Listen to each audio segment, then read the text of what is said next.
Gusto natin gawin dyan sa ginatan. Hindi, ikaw mahilig ka sa matamis pagkatapos kumain. Hindi yan. I-dessert mo. Sarap yan. Dessert. Kain ka pa unti-unti. Ilagay mo sa freezer para hindi masira.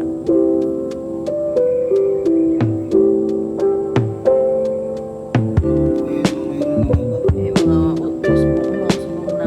Pwede na itanim yung ugat. Yan, tutubo na ito. Ano pala ito? Lagay tanim mo sa garden. Tutubo pala. Kahit napatagalin mo nito, wala na.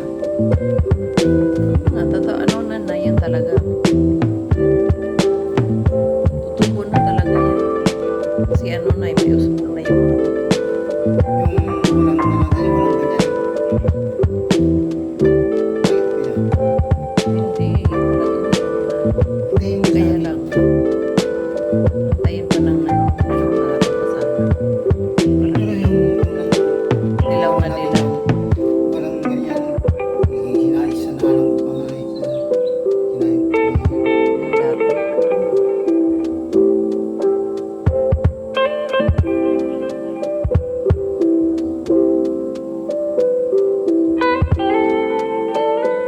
Ayan. Tinanggalan na namin ang punto yung langka.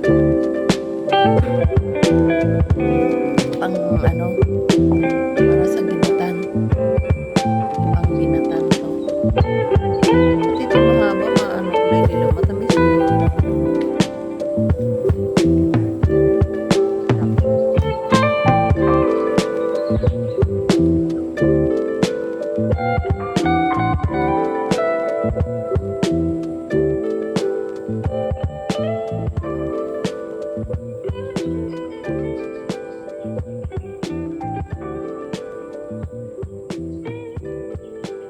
Hindi ko na may ilagay.